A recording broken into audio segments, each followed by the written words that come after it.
जय हिंद दोस्तों स्वागत है आपका आपके अपने YouTube चैनल ज्ञानदेव होस्ट में। और इस वीडियो में मैं आपको बताने वाला हूं इंडियन एयरफोर्स यानी कि भारतीय वायुसेना ग्रुप सी नई भर्ती 2021 सिलेबस के बारे में, और साथ ही मैं आपको इसके एग्जाम पैटर्न के बारे में भी पूरी जानकारी देने वाला हूं। और मैं आपको बता दूं कि अभी जो जानकारी आप एग्जाम पैटर्न एंड सिलेबस के बारे में जानोगे ये पूरी तरीके से ऑफिशियल है, यानी कि आप इस जानकारी के माध्यम से अपने एग्जाम की प्रिपरेशन बिना किसी हिचकिचाहट के कर सकते हो।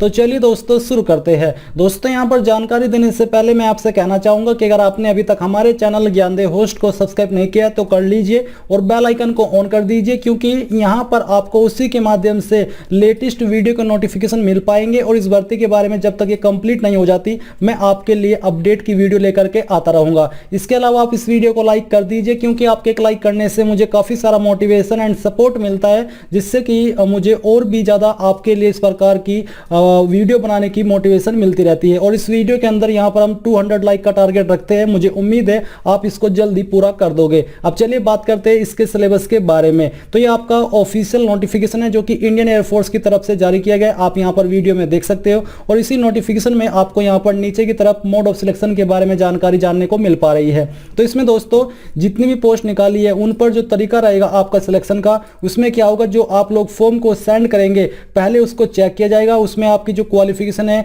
ये सब देखा जाएगा कि आपने जो एलिजिबिलिटी है उसके अकॉर्डिंग फॉर्म को सबमिट किया है या फिर नहीं किया है। और उसके बाद जो कैंडिडेट के फॉर्म एक्सेप्ट किए जाएंगे उनको कॉल लेटर इशू किया जाएगा, जो कि आपको ऑफलाइन माध्यम में किया जाएगा। फिर यहाँ पर जो आपका रिटन टेस्ट है इसका जो पैटर्न रहेगा वो यहाँ पर आपका कुछ इस प्रकार का होगा। आपके एग्जाम के अंदर जनरल इंटेलिजेंस एंड रीजनिंग से क्वेश्चन होंगे, न्यूमेरिकल एप्टीट्यूड से होंगे, जनरल इंग्लिश से होंगे और जनरल अवेयरनेस से होंगे। यानी कि जो आपके 4 सब्जेक्ट है इनसे आपके क्वेश्चन तैयार किए जाएंगे। और यहां पर दोस्तों जो आपकी पेपर की लैंग्वेज है वो इंग्लिश और हिंदी दोनों होंगी, यानी कि आप जिस लैंग्वेज में सोल्व करना चाहिए क्वेश्चन को वो कर सकते हो। बट ध्यान दीजिए कि जो आपके जनरल इंग्लिश के क्वेश्चन होंगे एग्जाम के अंदर वो आपके सिर्फ इंग्लिश के अंदर ही होंगे, उसमें आपको बिलिंगुअल यानी कि हिंदी का ऑप्शन नहीं देखने को मिलेगा। साथ ही आपको ये बोला कि the required number of candidates will be shortlisted and called for, यानी कि रिटन टेस्ट के बाद आपका यहाँ पर शॉर्टलिस्ट किए जाएंगे candidate skill physical practical test, यानी कि जिस पोस्ट पर जो चीज एप्लीकेबल होगी उसी के अकॉर्डिंग आपको यहाँ पर शॉर्टलिस्ट किया जाएगा रिटन टेस्ट के बाद में। फिर आपको ये बोला कि shortlisted candidates are to bring original certificate, यानी कि जो कैंडिडेट यहाँ से भी शॉर्टलिस्ट हो जाएंगे उनको अपने ओरिजिनल डॉक्यूमेंट्स लेकर के जाने होंगे डॉक्यूमेंट वेरिफिकेशन के लिए। तो ये हुआ आपका एग्जाम पैटर्न। अभी यहाँ पर आपके मन में कुछ सवाल होंगे कि कितने क्वेश्चन का रहेगा, तो उसकी जानकारी आपको अभी यहां पर दी जाएगी और साथ ही आपको सिलेबस बताया जाएगा कि किस तरह का आपका सिलेबस होने वाला है। तो यहां पर दोस्तों सिलेबस बताने से पहले मैं आपको बता दूं कि जो आपका एग्जाम पेपर रहेगा ये आपका 100 क्वेश्चन के लिए रहेगा, यानी कि 100 क्वेश्चन आएंगे जिसके लिए आपको 100 नंबर दिए जाएंगे। आपके जो क्वेश्चन का टाइप रहेगा वो आपका ऑब्जेक्टिव टाइप, यानी कि जिसको आप हिंदी में बहुविकल्प बोलते हैं, जहां पर आपको एक क्वेश्चन के लिए 4 विकल्प दिए जाते हैं। कुछ इस प्रकार के क्वेश्चन आपके एग्जाम के अंदर आएंगे। फिर आपके मन में सबसे बड़ा सवाल है कि क्या इसके अंदर निगेटिव मार्किंग होगी, तो मैं आपको बता दूं कि इसके अंदर कोई भी नेगेटिव मार्किंग नहीं है। यानी कि जिन कैंडिडेट के अंदर तुक्का मारने की एक अद्भुत कला है वो इसको यहां पर खुलकर दिखा सकते हैं, आपको कोई भी रोकने टोकने वाला नहीं है। और ये एक ऐसी कला है जो कि आपको यहां पर कुछ ना कुछ देकर के जाएगी। और ये कला जितने भी कैंडिडेट इसमें अप्लाई कर रहे हैं सभी के अंदर है। अगर हाँ निगेटिव मार्किंग होती तो फिर आपको इसके ऊपर थोड़ा कंट्रोल रखना होता, नहीं तो आपको लेने के देने पड़ जाते। अब चलिए बात करते हैं आपके सिलेबस के बारे में। तो यहां पर पहले जो आपका सब्जेक्ट है जनरल इंटेलिजेंस एंड रीजनिंग और जनरल अवेयरनेस, इसके जो टॉपिक्स है उसके बारे में जान लीजिए। इसमें आपको बोला है कि it would include question of both verbal and non verbal type, यानी कि इसके अंदर आपके वर्बल और नॉन वर्बल टाइप दोनों तरह के क्वेश्चन होंगे।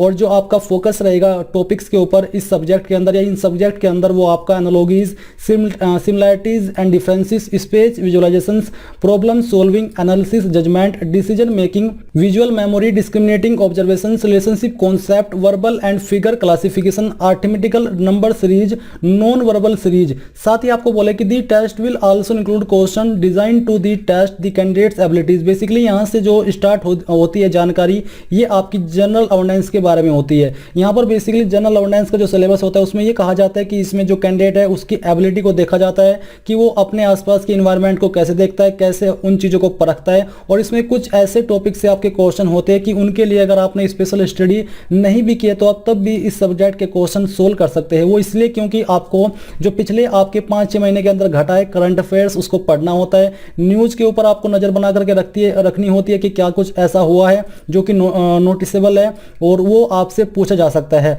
फिर भी इस सब्जेक्ट के अंदर जो आपका फोकस रहता है क्वेश्चन के ऊपर वो आपका होता है आपका India and its neighbouring countries specially pertaining to sports, history, culture, geography, economics, scheme, general policy including Indian constitutions and scientific research etc।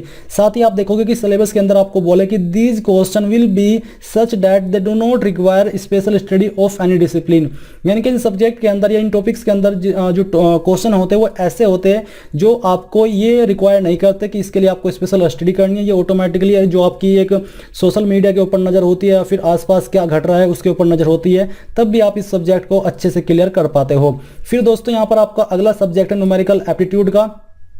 इसमें जो आपके टॉपिक्स है वो आप देख लीजिए, basic math, quadratic equation, use of logarithm and mathematical tables, average, percentage, ratio and proportion, determinations of area of ellipse, parabola, hyperbola and irregular surfaces, surface and volume of pyramid, cone, sphere, cylinder etc। और साथ ही बाकी जो topics है जैसे कि vectors, vector algebra, dot cross and triple product, matrix algebra, calculations of inverse, eigen values and eigen vectors, elementary logical problems, elementary statics, calculations of mean, median mode, data analysis, ये आपके topics है। Basically इन topics का मतलब ये हो जाता है कि अगर आपको न्यूमेरिकल एप्टीट्यूड को प्रिपेयर करना है तो आपको इन टॉपिक्स को पढ़ना होगा, क्योंकि न्यूमेरिकल एप्टीट्यूड के क्वेश्चन इन्हीं सब टॉपिक्स से तैयार किए जाएंगे। फिर आते हैं दोस्तों आपका जनरल इंग्लिश। तो यहाँ पर जो इसके टॉपिक्स है वो है आपके question based on passage, change to passive active voice, punctuations, use of adjectives, use of verbs, use of pronouns, prepositions, tenses, substituting phrasal verbs of expression, one word substitutions, corrections of sentences, ये आपके इसके topics होने वाले हैं।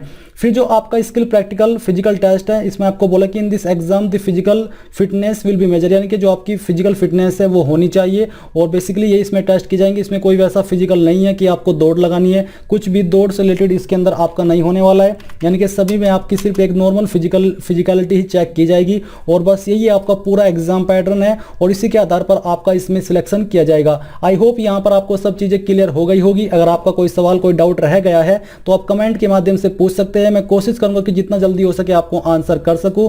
और इस video के last में एक बार फिर से मैं आपसे ये कहना चाहूंगा कि आप इस वीडियो को लाइक, शेयर और साथ ही साथ आपके अपने यूट्यूब चैनल ज्ञानदेव होस्ट को सब्सक्राइब करके बेल आइकन को ऑन कर ले ताकि आपको आगे आने वाली वीडियोस के नोटिफिकेशन सबसे पहले मिल पाए। जय हिंद दोस्तों।